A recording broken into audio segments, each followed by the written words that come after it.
So how are people beating this cost of living crisis? Keeping food in your mouth, roof over your head? Well, a lot of people can't afford new vehicles because with the high cost of, we see cars and trucks and SUVs are at limits and numbers that are cost prohibitive for so many people. So what people are doing now is what I'm doing, and clearly I'm just going to show you this truck up close because generally we're going to talk about this a little bit about how I personally am one of those typical people, middle class garden variety person, kind of swings a hammer, works 9 to 5, and generally finds those ways to manage to keep driving around, enjoying what you've got, and that's not necessarily spending $100,000 on a truck or 110 on an SUV, or even a luxury, or even an economy car like a Corolla now that's touching $40,000 in Canada. Prices are getting out of hand. Well, the first thing I'd like to mention is what you've got, and what a lot of people are doing is taking the vehicle that they've had, and clearly it's not the latest, it's not the greatest, but what it is it's still a 1500 Ram, and this doesn't matter if you're talking about a car or a truck. In this case, obviously this is the truck, this is my daily driver, and what a lot of people are doing is they're just maintaining it. Yes, keep good rubber on there. Sure, you can put a set of rubbers on there every 5 years, it might cost you a few $100. Basically, keep things clean. If you see rust, and clearly, I mean, a lot of these trucks have a little bit of rust on the bottom, but you know what? Stay ahead of it. What I like to do is buff, polish, and refinish those lower areas just so you feel good about driving it. Because if you feel good about the vehicle you're driving, you don't necessarily feel like you want to rush out and spend that $100,000 on a new truck. I mean, sure, bulb burns out. It's like the old broken window syndrome. Have you ever heard of that?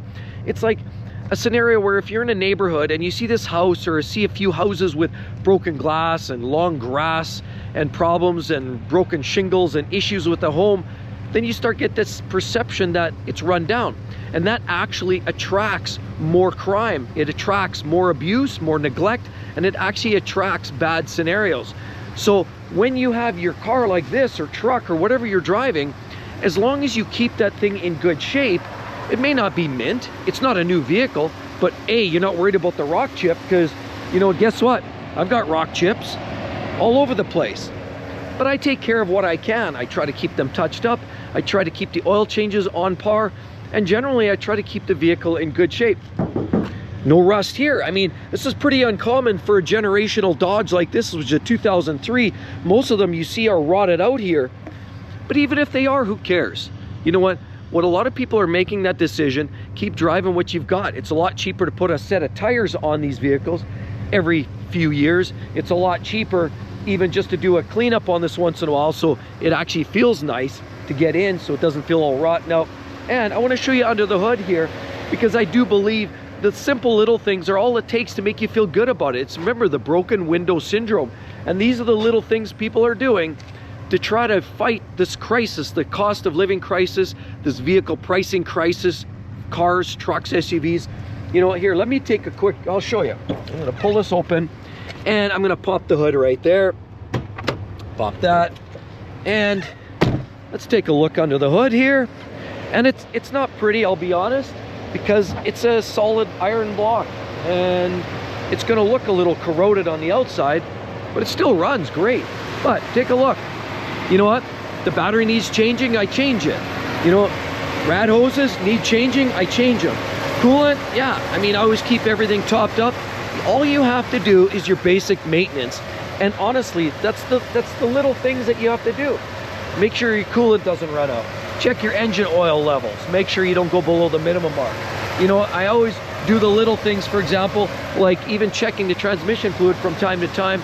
There's different disputes. Never do a flush. Maybe if you want to change the fluid, drain it out, pour it up again. You're okay in doing that. Do your air filters from time to time. Change your fluids as per recommended.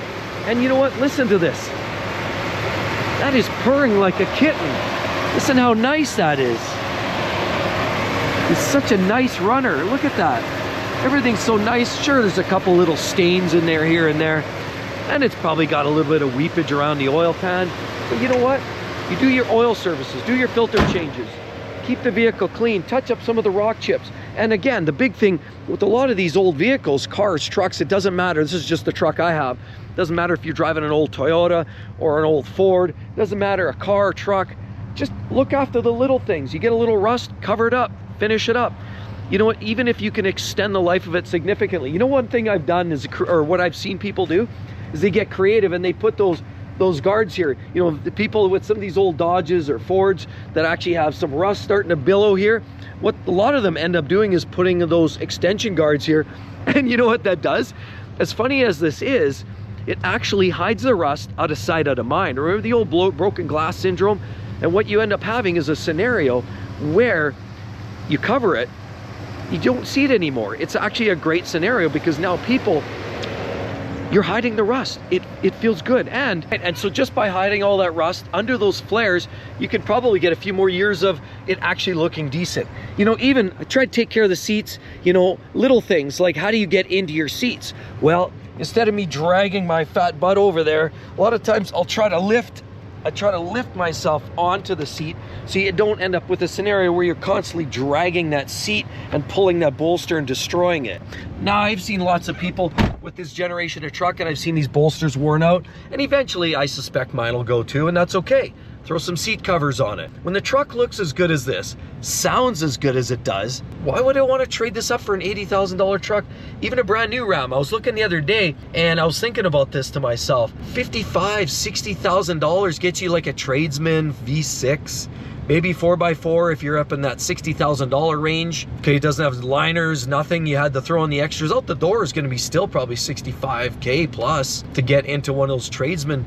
And sure, it's brand new. Is it really any better than this? An argument could be made it's actually worse than this. Let me put the seatbelt on. Because in a lot of cases, these new engines are a little more complex. There's definitely something to be said for the older engines. And you know, I got a 4.7 under the hood of this unit, and no one's pretending that that's one of the best engines, but it definitely works. I mean, it's underpowered, it's a little thirsty, but it works. It's run, it's smooth, it's great. Just keep on top of the fluids. But I mean, even look interior of this vehicle. You know what? I keep everything looking nice. Take the dust off there, everything is good. This is a little dated here. Who's running CDs anymore? But you know what? Even with this check engine light, which I spoke of before, what that is an O2 sensor heater circuit. Looked it up. I changed it once, didn't seem to fix it, so we'll be looking on that. I'll be tracing that down. See, that's the only thing is when you drive an older vehicle like this, is sometimes that's the only thing with owning some of these older vehicles, is that sometimes you have a vehicle that needs a little fixing, needs a little TLC. It's that little TLC that sometimes people just don't want to be bothered with. So the way I see this, you know, people that get creative and they start working on cars themselves, or they know how to do a little DIY, those are the folks that honestly end up making their cars last longer. But they're very smart that way, because I too have been able to drive a lot of vehicles, kept them in my barn or in my stable, so to speak, for a pence. And a lot of people are learning to do that. So it's like the old adage, you know, where you talk about people who grow their own gardens. And I grew up in an environment, you know, with family that grew their own gardens in small town Saskatchewan. And when you grow your own gardens, you have your fresh peas and carrots and potatoes, and it's healthy because you know what chemicals you put or didn't put on it. But also the flip side is you're not paying the big conglomerates all this money. And that's the point of driving an older vehicle. You're not paying people all this money for all this fat and fluff in between. Remember, research and development goes into these vehicles, cars, trucks, technology, electrification. There's a lot that goes into this, but they pass that down the line. You're paying, when you're buying that new truck, you're actually paying for that research and development, that design team, that engineering team, those drafters who designed that new design, that interior, the folks that sat down and crafted some of this, you know, interior finishing, the technology, those people that spec'd it, the engineering teams. Then you have the test reviewers, the drivers, the engineers, the performance, the engine, the drivetrain folks. And they all come together, and all this research and development comes to one nice, neat little place, your wallet. And so somebody's paying for all that great research and development. And yeah, it's great to have that new car. We all want new cars and trucks. I'm just saying, for those people that maybe are finding it a little bit difficult to get their hands on a new vehicle because of the price, some people, they're saving, and that would be always my first go-to.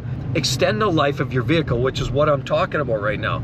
This is a 2003 Ram. Sure, it's got about 166,000 kilometers.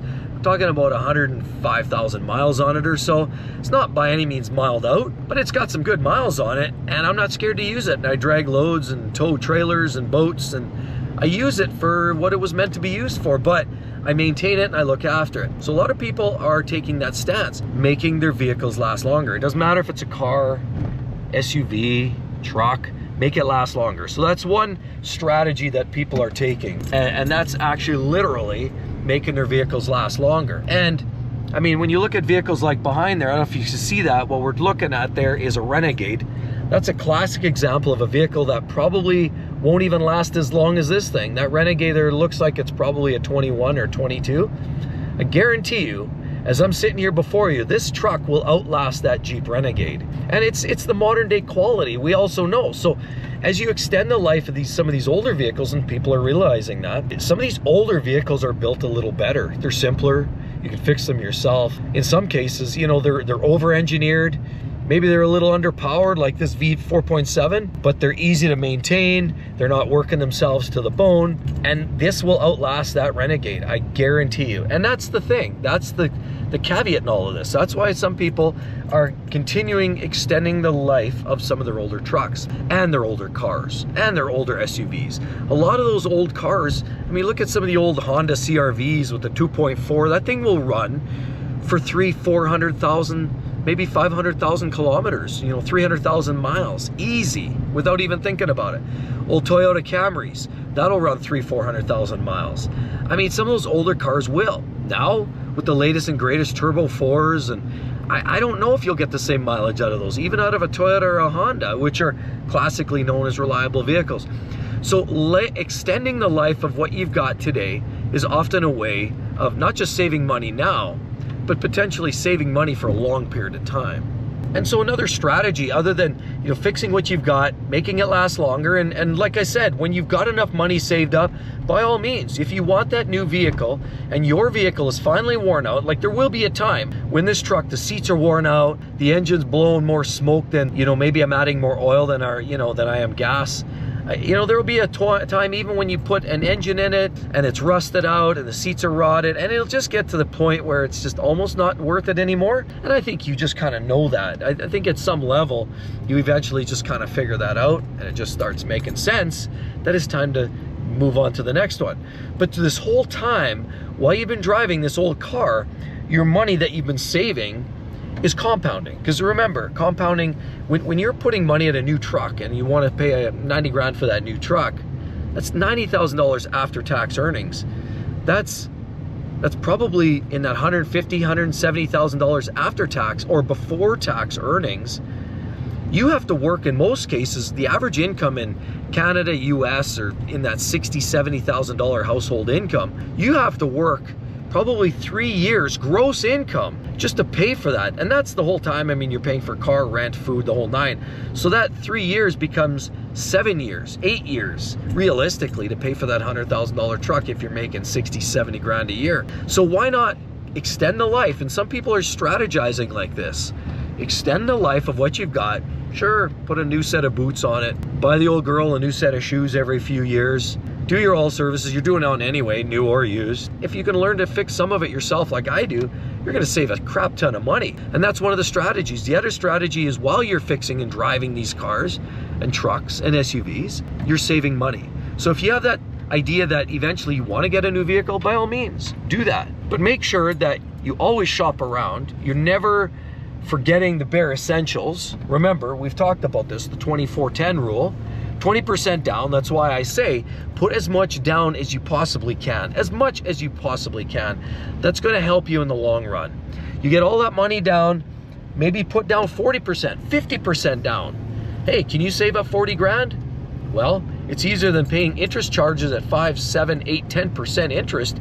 Now you're giving all that to the bank. So instead, keep driving this old jalopy. While you're doing that, you're compounding interest, you're saving some money on a high yield savings account.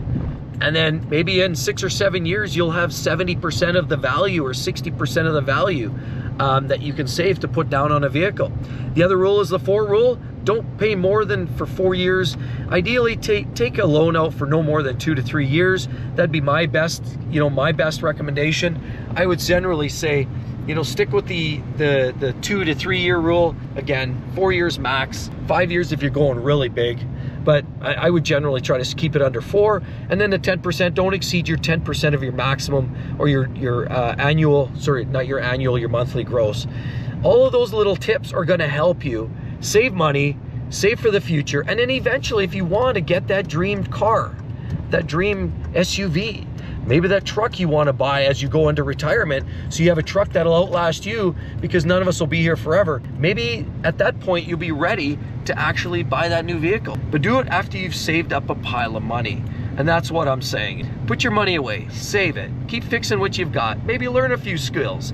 It's great, you know what, if you have a son, a daughter, hey, take up a little hobby with them so you can actually fix these vehicles yourself. It's fun. What better to do than a Sunday afternoon than change a set of brakes with your son, your daughter, or a good friend? You know what? It sometimes becomes a day out, an afternoon out. You know, share a beer, have some fun times, some good laughs, and it's a great way to bond.